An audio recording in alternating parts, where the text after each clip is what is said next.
In the heart of downtown Los Angeles, there stands a building that has earned a reputation darker than any horror movie script.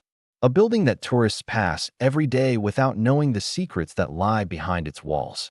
A building whose name is spoken with fear, suspicion, and fascination, the Cecil Hotel.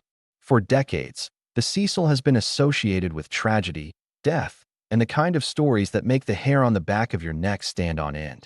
But in 2013, this building became the center of a mystery so bizarre, so haunting, that even today, no one can agree on what really happened.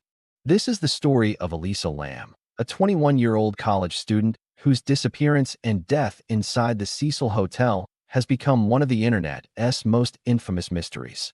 A story filled with unanswered questions, chilling video footage, and theories that range from the logical to the paranormal. Tonight, we open the case file of Elisa Lam, and we dive deep into the shadows of the Cecil Hotel. To understand Elisa's story, you must first understand the place she chose to stay. The Cecil Hotel opened its doors in 1927. Built with grandeur and ambition, it was designed to be a luxurious destination for business travelers and tourists alike. Its marble lobby, stained glass windows, and ornate architecture painted a picture of glamour. But just as quickly as it rose, the Cecil fell into darkness. The Great Depression devastated downtown Los Angeles, and the once beautiful hotel became a cheap residence for those on society's margins. Drugs, poverty, and crime flooded its halls. Soon, the Cecil became infamous for another reason: the sheer number of deaths connected to it.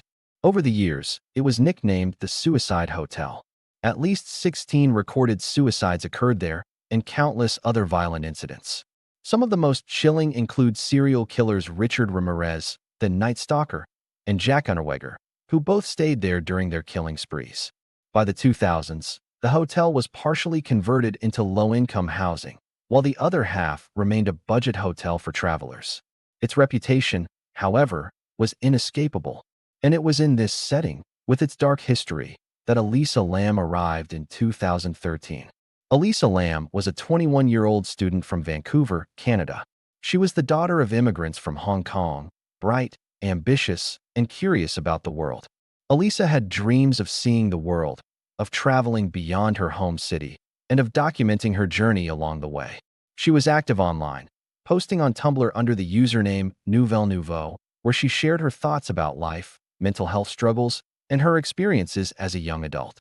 Through her posts, Elisa came across as vulnerable but relatable, someone who was searching for meaning, connection, and adventure. In January 2013, Elisa embarked on a solo trip along the west coast of the United States. She visited San Diego, then made her way to Los Angeles, where she checked into the Cecil Hotel on January 28th. At first, she was placed in a shared room with other travelers. But after just a few days, her roommates complained about what they described as Elisa's odd behavior. The hotel moved her into a private room. No one knew it at the time, but this move would make her isolation complete. Elisa explored Los Angeles during her stay.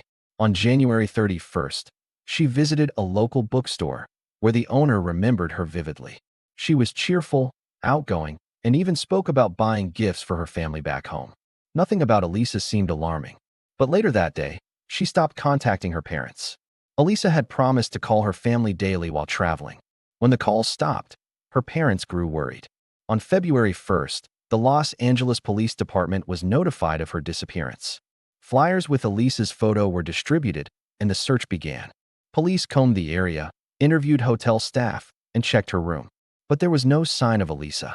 Her belongings, including her laptop, were still in her room. Days turned into weeks, and the case seemed to stall. Then came the footage that would shock the world. On February 13th, police released surveillance footage from one of the hotel's elevators, recorded on January 31st, the day Elisa was last seen. The video quickly went viral, racking up millions of views on YouTube. In the footage, Elisa steps into the elevator. She presses multiple buttons in rapid succession.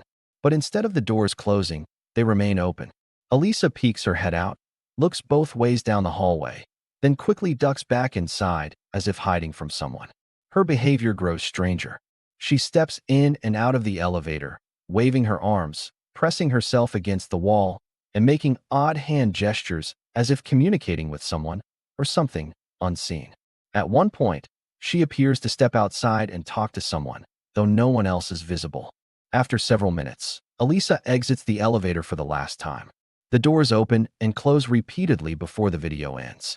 Viewers around the world were left unsettled. Some believed she was playing a game. Others thought she was hiding from a pursuer. Some even claimed she was possessed. The video only deepened the mystery. While the search for Elisa continued, the hotel's guests began to complain about unusual problems. Water pressure was low. Some reported strange-tasting water. Others described dark, murky liquid flowing from the taps. These complaints grew louder until February 19th, when maintenance workers investigated the hotel's rooftop water tanks. What they discovered was horrifying. Inside one of the massive tanks floated the lifeless body of Elisa Lam. She had been missing for nearly 3 weeks. The water guests had been drinking, showering with, and brushing their teeth with had been contaminated by her decomposing body. The discovery shocked the city, the internet, and the world. How had Elisa ended up in the water tank? The police investigation raised more questions than answers. The roof of the hotel was secured. To access the water tanks, Elisa would have had to pass through locked doors with alarms. She would then need to climb a ladder and lift the heavy metal lid of the tank before entering. How could she have done this alone? The autopsy report concluded that Elisa died by accidental drowning. No drugs or alcohol were found in her system. However, it did reveal that Elisa had been prescribed medication for bipolar disorder, and she had a history of depression and episodes of psychosis. Some investigators believed Elisa may have suffered a mental breakdown, leading her to climb into the tank herself. But for many, this explanation felt incomplete. The case of Elisa Lam has generated countless theories, each more unsettling than the last. Theory 1. Mental illness. Supporters of this theory believe Elisa's bipolar disorder caused her to hallucinate or behave erratically, as seen in the elevator footage. In a state of delusion, she may have accessed the roof and entered the tank herself. Theory 2. Foul play. Others argue there must have been another person involved. How could Elisa open the heavy water tank lid by herself? Why didn't the rooftop alarms go off?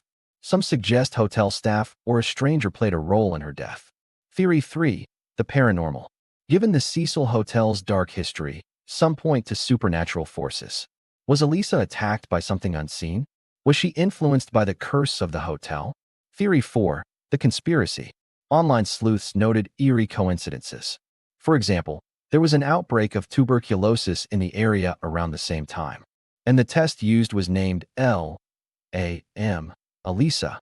Others believe she may have been targeted because she discovered something she wasn't supposed to. The truth remains elusive. Elisa Lam's death sparked worldwide fascination. Documentaries, podcasts, and endless online discussions keep the case alive even today. The Hotel Cecil was eventually renamed Stay on Main in an attempt to escape its reputation, but its history cannot be erased. For many, Elisa has become a symbol, a reminder of the dangers of mental illness, the mysteries of human behavior, and the chilling power of places with dark energy. Her story continues to inspire both compassion and fear. Was she a victim of her own mind, a target of foul play, or a soul swallowed by the darkness of the Cecil Hotel? To this day, no one can say for certain what happened to Elisa Lam. The coroner's report may list her death as accidental, but the unanswered questions haunt us. Why did the elevator behave so strangely? How did Elisa access the water tanks? And most importantly, what was she running from in those final moments caught on camera? The truth may never be known, but perhaps that's what makes Elisa's case so haunting. Because deep down, we fear the unknown. We fear the things that defy explanation. And in the halls of the Cecil Hotel, those fears come alive. So I ask you, what do you believe happened to Elisa Lam? Was it an accident, foul play, or something far darker? Share your thoughts in the comments below. Because in the end, the only way to face the unknown is together.